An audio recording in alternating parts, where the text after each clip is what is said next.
Selanjutnya, masyarakat akan berekspansi ke lingkungan yang baru. Terus dampak masyarakat terhadap lingkungan biofisik semakin meningkat. Terus penemuan sistem simbol baru, meningkatnya bekal informasi budaya masyarakat lain, tumbuhnya hasil karya budaya baik dalam jumlah, keberagaman, dan kompleksitasnya, meningkat kompleksitas organisasi kemasyarakatan. Terus meningkatnya ketidaksetaraan baik di dalam maupun di antara masyarakat. Terus terjadi akselerasi perubahan masyarakat dan budaya. Nah, ini tren masyarakat dunia ya. Tren masyarakat dunia ini. Oke. Sekarang kita lihat, kita melihat pada era pertanian yang dulu, era agraria yang dulu. Ini pada zaman kapan ya, sebelum kita mengenal teknologi. Nah, prosesnya itu seperti apa sih perubahan yang terjadi gitu.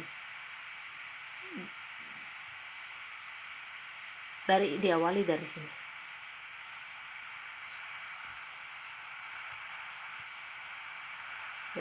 sini. Pergeseran dari hortikultura ke agraria. Terus ketika masyarakat itu fokus pada agraria, produktivitasnya itu meningkat. Nah, ada dua hal yang terjadi ketika produktivitas pertanian itu meningkat. Yang pertama, siklus ekonomi bertumbuh. Yang kedua, populasi dan tenaga kerja bertumbuh. Tapi ada dampak negatifnya. Tanah semakin sempit. Nah, setelah itu populasi urban itu bertumbuh. Populasi urban itu maksudnya populasi di dalam kota. Jadi urban itu kota. Populasi dalam kota itu bertumbuh. Nah, itu salah satunya diakibatkan oleh pertumbuhan ekonomi yang meningkat. Nah, terus dampaknya dari surplus ekonomi itu juga negara dan kekuasaan kelas penguasa bertumbuh. Nah, ini akan mengakibatkan beberapa hal. Yang pertama itu ini, bergeser menjadi pasukan perang profesional. Terus selanjutnya ini dampaknya satu lagi ini, pembagian tenaga kerja meningkat. Terus ini akan berdampak pada ini. Setelah pembagian tenaga kerja meningkat, perdagangan meningkat dan munculnya kelas pedagang. Nah, masih ingat ya, sebenarnya siapa sih yang menyebarkan agama itu? Masih ingat kalau kita ingat belajar sejarah ya, kaum borjuis. Kaum borjuis itu adalah berdagang sambil menyebar agama. Nah, terus selanjutnya mereka menemukan tulis, menulis, dan uang. Terus dari sini juga dari negara dan kekuasaan itu muncul yang disebut dengan ideologi yang baru. Ya, karena pada dasarnya setiap negara itu ideologinya beda.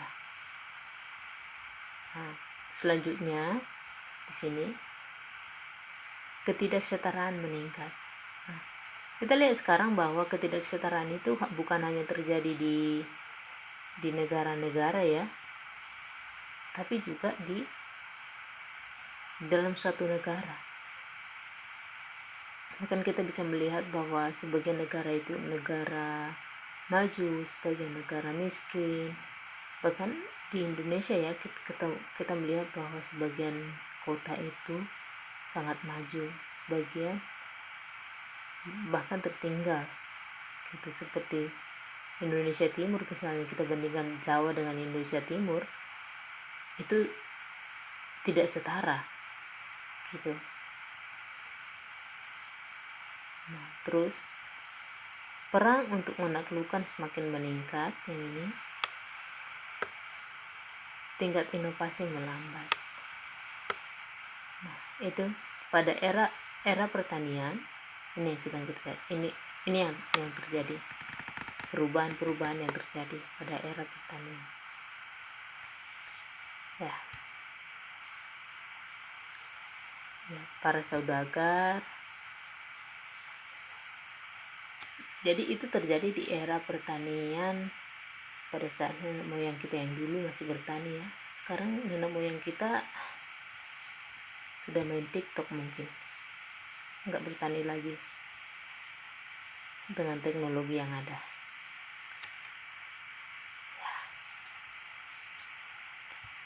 Oke, terus di era industri. Nah ini saya bilang tadi bahwa di era industri itu dimulai di revolusi industri. Revolusi industri itu terjadi diawali di Eropa. Jadi dulu sebelum terjadinya revolusi industri ada namanya, mereka disebutkan itu Dark Age, masa kegelapan. Jadi di masa kegelapan yang dulu itu, sebelum manusia menemukan mesin, di masa kegelapan itu banyak orang itu meninggal karena sakit. Saya lupa sakit apa namanya, ntar saya cek dulu. Jadi pada saat itu banyak orang meninggal karena sakit, dan sama seperti yang terjadi sekarang ini karena corona gitu. Ntar saya cek.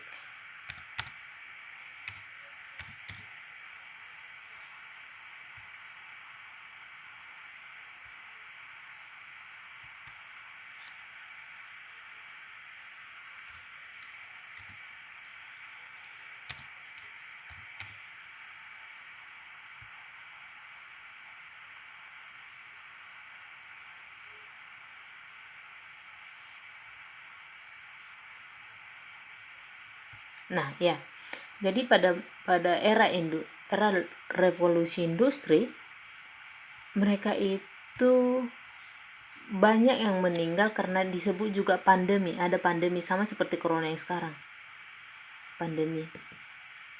Dan itu mereka disebut dengan penyakit Hansen.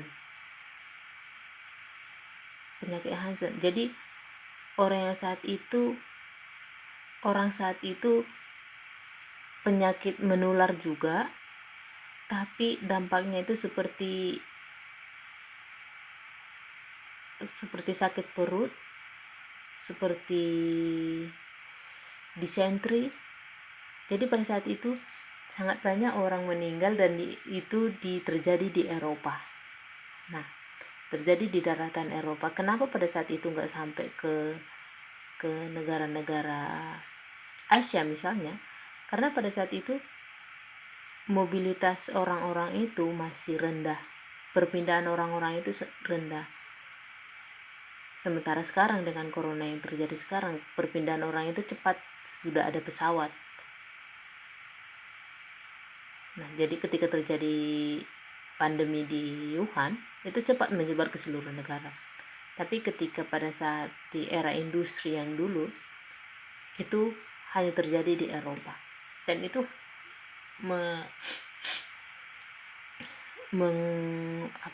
menyebabkan kematian di Eropa itu hampir 30% penduduk Eropa saat itu.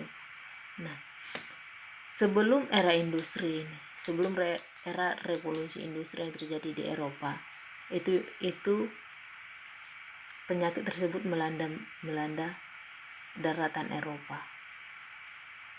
Nah, itu salah satunya pemicu setelah terjadi penyakit pandemi tersebut, namanya penyakit Hansen, wabah Hansen.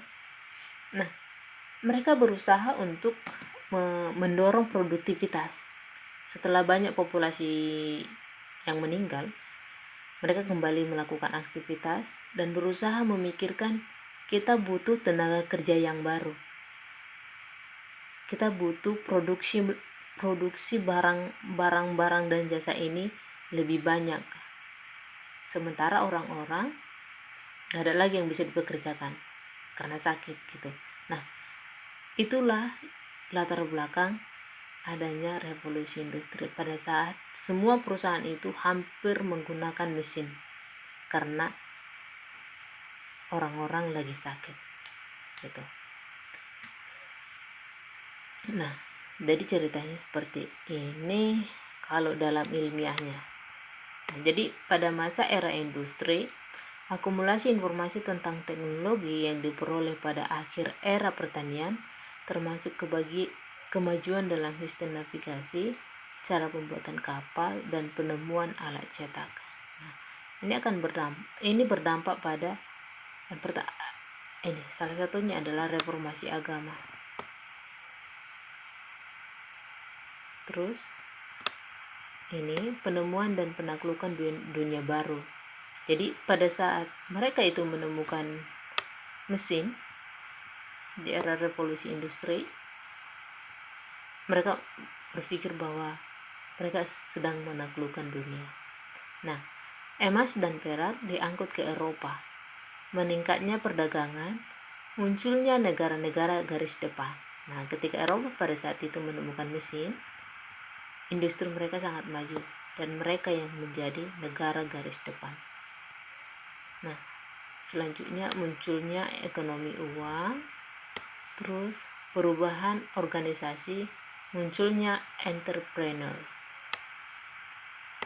Nah, selanjutnya perubahan yang terjadi adalah perubahan ideologi, sikap positif terhadap aktivitas, perencanaan, inovasi entrepreneur.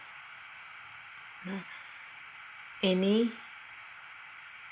revolusi industri, meningkatnya inovasi teknologi dan revolusi juga di bidang pertanian. Ini pada era industri. Nah, pada era informasi. Nah, pada era informasi itu masa sekarang ya. Ketika informasi itu bebas kita dapatkan. Nah, jadi informasi itu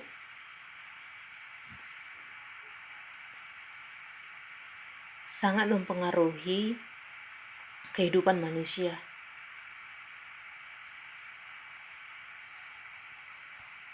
Ciri-cirinya adalah karakteristik. Jadi tata kehidupan manusia pada era informasi pada akhirnya bertumpu pada tiga produk ICT. ICT itu artinya Information Communication Technology, yaitu informasi, ini ilmu pengetahuan dan komunikasi. Nah, jadi tata kehidupan pada masa sekarang ini, di era informasi ini, bergantung pada tiga ini. Jadi informasi, ilmu pengetahuan, dan komunikasi. Nah, jadi ketika kita mendapatkan informasi, kita mendapatkan ilmu pengetahuan dan kita punya komunikasi. Nah, karakteristik untuk era informasi adalah yang pertama itu banyak teknologi yang baru. Nah, sekarang kita melihat ya, bahkan setiap hari kita melihat adanya perkembangan teknologi sangat cepat. Kalau dulu kita berpikir bahwa ngepel rumah itu pakai tangan gitu, nyapu itu pakai tangan, pakai tenaga kerja manusia. Sekarang kita lihat banyak gitu teknologi, kita jalankan aja mesin itu udah nyapu lantai, ngepel lantai dengan sendirinya gitu. Banyak teknologi baru. Terus industri ruang angkasa, masih ingat ya? Masih ingat pelajaran waktu SMA? Siapa yang pertama masuk ke bulan? Siapa yang pertama mendarat di bulan? Gitu. Jadi industri ruang angkasa itu berkembang cepat. Entah untuk apa mereka masuk ke ruang angkasa. Terus industri kelautan. Nah, untuk industri kelautan juga Kalau dulu kita berpikir bahwa ngambil ikan di laut itu ya pakai jaring ya, terus bawa ke daratan.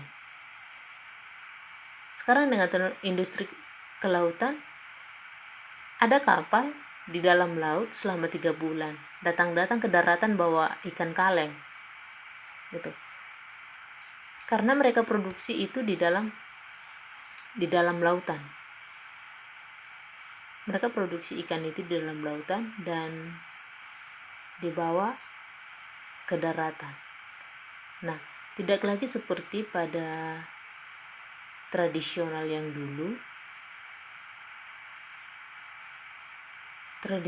dulu bahwa ikan itu ditangkap menggunakan perahu dari laut, dibawa ke darat, dijual di pasar, terus dipakai es, lalu ke pasar yang lain dijadikan ikan kering. Gak lain seperti itu, tapi pakai kapal besar, ada pabrik di dalam kapal tersebut, terus datang ke daratan sudah membawa ikan kaleng. Nah, seperti itu. Terus yang selanjutnya itu adalah industri genetik. Nah, industri genetik ini masih ingat ya, kalau yang kita lihat ya, apalagi kita di Indonesia ya, apa contohnya ya, kacang itu satu jenis gitu. Kacang ini kacang panjang, kacang tanah gitu. Kalau kita datang ke Taiwan, kita akan melihat berbagai jenis kacang gitu. Atau hewan. Nah, apa yang terjadi dengan tanaman tersebut, yaitu mereka melakukan genetik, perkawinan silang antara dua hewan gitu, menghasilkan satu satu seperti sapi.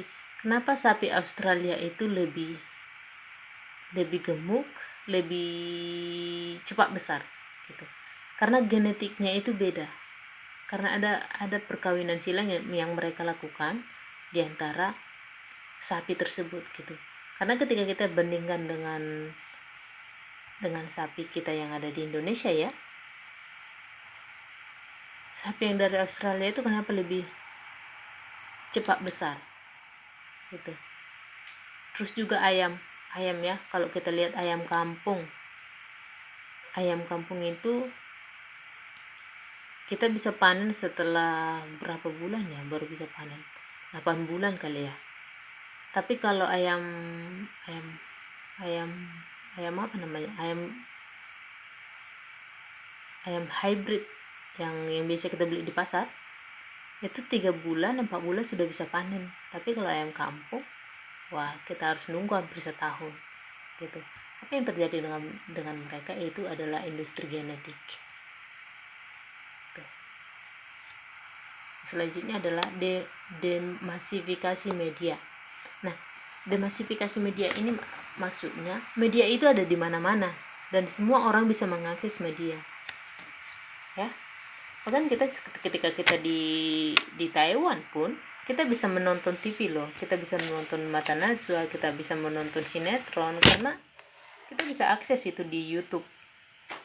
Gitu. Jadi media itu bisa kita akses secara bebas. Nah, yang selanjutnya sistem memori masyarakat yang baru. Sekarang sistem memori ini maksudnya sistem memori masyarakat yang baru itu informasi itu bisa kita dapatkan bahkan dari yang lalu-lalu. Misalnya kita bisa dapatkan informasi tentang penjajahan Indonesia sekalipun. Karena apa? Semuanya ada tersedia di internet. Gitu. Terus sistem keluarga juga berubah gitu. Sistem keluarga berubah. Dulu masih ingat enggak? Nah, itu mungkin kalian bisa bedakan ya, ketika kita nonton film Cina, film Taiwan, entah film Indonesia, kita cenderung melihat bahwa